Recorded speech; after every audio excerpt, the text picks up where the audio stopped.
तालिबानी नेता का एक ऑडियो वायरल हो रहा है जिसमें वो दावा कर रहा है कि पाकिस्तान ने अफगानिस्तान में फसाद बढ़ाया, अफगानिस्तान को जंग में झोंका। इससे पहले तालिबान के साथ मिलकर पाकिस्तानी आर्मी का अफगान सरकार से लड़ने के कई सबूत सामने आ चुके हैं। पाकिस्तान पूरी तरह से अफगानिस्तान को मुट्ठी में करना चाहता है। हालांकि इसके साइड इफेक्ट भी दिखना शुरू हो चुके हैं। पाकिस्तान पर ही आफत मंडराने लगी है। क्या काबुल के बाद इस्लामाबाद में भूचाल आने वाला है?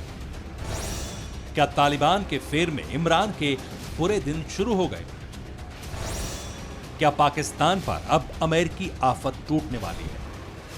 आशंकाओं में लिपटे सवाल है। इस्लामाबाद में खौफ है, जनरल बाजवा को डर है, अनहोनी की आहट है, और ये ऐसे वक्त में हो रहा है जब अमेरिकी खुफिया चीफ पाकिस्तान से लौटे, जनरल बाजवा और फैज हमीद से मिले। फिर ऐसे में आगे का सवाल यह है कि रावलपिंडी में अमेरिकी दहशत क्यों आकार ले रही है। इसे समझने के लिए जरा ये तस्वीर देखिए। यूं तो ये प्लेन खैरात लेकर उतरा था काबुल एयरपोर्ट पर। इस विमान के जरिए पाकिस्तान ने भोजन भेजा था, दवाइयां भेजी थी, लेकिन वापसी में जो अपने साथ ले गया वो समझिए जरा। एक रिपोर्ट में दावा किया गया है कि मानवीय सहायता के लिए पहुंचे 3 C-170 प्लेन दस्तावेजों से भरे बैग लेकर लौटे हैं। संवेदनशील गोपनीय दस्तावेज पाकिस्तान की खुफिया एजेंसी ISI लेकर गई। ये हार्ड डिस्क और दूसरे डिजिटल रिकॉर्ड्स की शक्ल में है। सूत्रों का कहना है कि पिछली अफगान सरकार को अचानक तालिबान के कब्जे का अंदेशा नहीं था और इसलिए वो डेटा को बचा नहीं सके। लेकिन तालिबान इसका इस्तेमाल नहीं कर सका क्योंकि इसे समझने के लिए कर्मचारी काम पर नहीं लौटे। बताया जा रहा है कि अफगानिस्तान में 20 सालों में जो कुछ अमेरिका ने वहां पर किया उसका पूरा डेटा पाकिस्तान ने हासिल कर लिया है। दावा इस बात का किया जा रहा है कि पाकिस्तान के अफगान राजदूत मंसूर अहमद की निगरानी में ISI ने इस डेटा को हासिल किया और अब आशंका इस बात की जताई जा रही है कि ISI इस डेटा का इस्तेमाल अपने मतलब के लिए करेगा। अमेरिका को शक है कि पाकिस्तान से यह डेटा अब चीन भी हासिल कर सकता है। अगर ऐसा हुआ तो अमेरिका के लिए नई मुश्किल हो सकती है और अमेरिका ये बर्दाश्त नहीं कर सकता। अमेरिका ने इसके संकेत देने भी शुरू कर दिए हैं, ये बताएंगे, मगर उससे पहले पाकिस्तान की दूसरी हिमाकत समझिए। ये पाकिस्तान के अति आत्मविश्वास का दूसरा साक्ष्य है। ये पाकिस्तानी पासपोर्ट है। ये पासपोर्ट मुल्ला बरादर का बताया जा रहा है।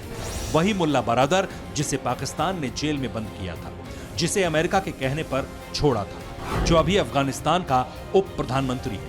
उस मुल्ला अब्दुल गनी बरादर को पाकिस्तान अलग नाम, अलग पहचान के साथ दुनिया में घुमाता रहा, यहां तक कि अमेरिका की आंखों में भी धूल झोंकता रहा। पाकिस्तानी पासपोर्ट और नेशनल आइडेंटिटी कार्ड मिले।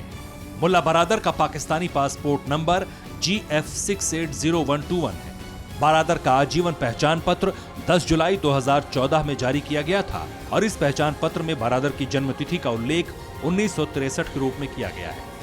राष्ट्रीय पहचान पत्र पर पाकिस्तान के रजिस्ट्रार जनरल द्वारा विधिवत हस्ताक्षर किए गए हैं। बड़ी बात यह है कि दोनों दस्तावेजों ने मुल्ला अब्दुल गनी बरादर का नाम मोहम्मद आरिफ आगा के रूप में अंकित किया है। ये मोहम्मद आरिफ आगा M नजीर आगा के बेटे हैं और ये सब पाकिस्तानी खुफिया एजेंसी ISI ने करवाया है। अफगानिस्तान में तख्ता पलट करके वहां तालिबान की सरकार बनाने में ISI ने पूरी ताकत झोंक दी थी। इसका पूरा खाका TV9 भारतवर्ष ने आपको बताया था कि रावलपिंडी के आर्मी हेडक्वार्टर में खींचा गया था और उसके बाद पूरी दुनिया ने देखा कि किस तरीके से फैज हमीद ISI चीफ काबुल गया। पूरी दुनिया ने देखा कि कैसे पाकिस्तान की आर्मी ने अपने ड्रोन के जरिए पंजशीर में अटैक किया। पूरी दुनिया ने देखा कि मारे गए कई तालिबानी लड़ाके एक्चुअली पाकिस्तान आर्मी के थे, उनके आईडीज भी मिले। अफगानिस्तान की तबाही में पाकिस्तान की भूमिका का एक और प्रमाण सोशल मीडिया पर वायरल है। ये तालिबानी नेता है। इसी का एक ऑडियो मैसेज वायरल हो रहा है जिसमें दावा किया जा रहा है कि तालिबान की सत्ता वापसी के लिए कैसे ISI ने पूरी ताकत झोंक दी। ये तालिबानी आतंकी पाकिस्तान को पंजाब कह रहा है और बता रहा है कि कैसे अफगान वॉर में पाकिस्तान ने दखल दिया। इससे पहले भी खबर आई थी कि फैज हमीद आर्मी जवान के साथ काबुल पहुंचा था, जिसके बाद तालिबान के कब्जे में पंजशीर आया।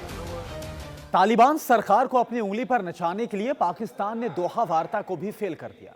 दरअसल बीते कुछ सालों में कतर में तालिबान के मुख्यालय में दुनिया के ताकतवर मुल्क शांति वार्ता कर रहे थे। मकसद यह था कि तालिबान अगर सत्ता में वापस लौटता है तो वहां पर जुल्म और ज्यादती नहीं होगी और मानवाधिकारों की रक्षा की जाएगी।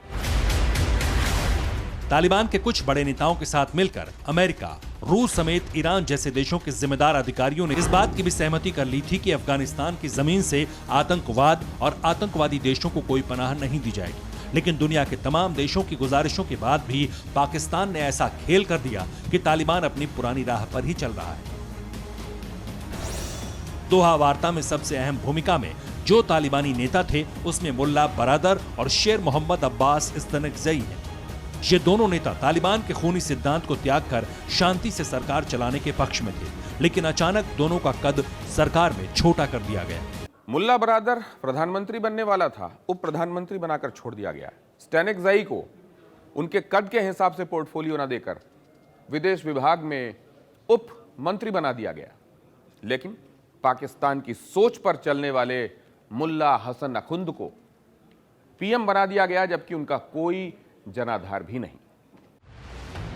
अफगानिस्तान में जो सरकार बनी है उसमें पाकिस्तान का अक्स साफ साफ दिख रहा है। यही वजह है कि रूस, अमेरिका और ब्रिटेन की सुरक्षा और खुफिया एजेंसियां सतर्क हैं। इसका मतलब स्पष्ट है, ये तीनों देश पाकिस्तान की मंशा को न सिर्फ भांप चुके हैं, बल्कि उनको आने वाले दिनों में किसी बड़े खतरे की आहट भी महसूस हो रही है। इस खतरे में आईएसआई की भूमिका को देखते हुए अमेरिका ने अपनी नजरें भी टेढ़ी कर दी।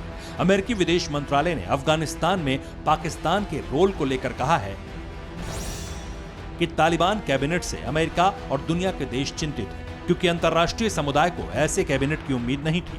तालिबान कैबिनेट में समावेश की कमी और सरकार में शामिल कुछ लोगों के ट्रैक रिकॉर्ड चिंता के कारण है।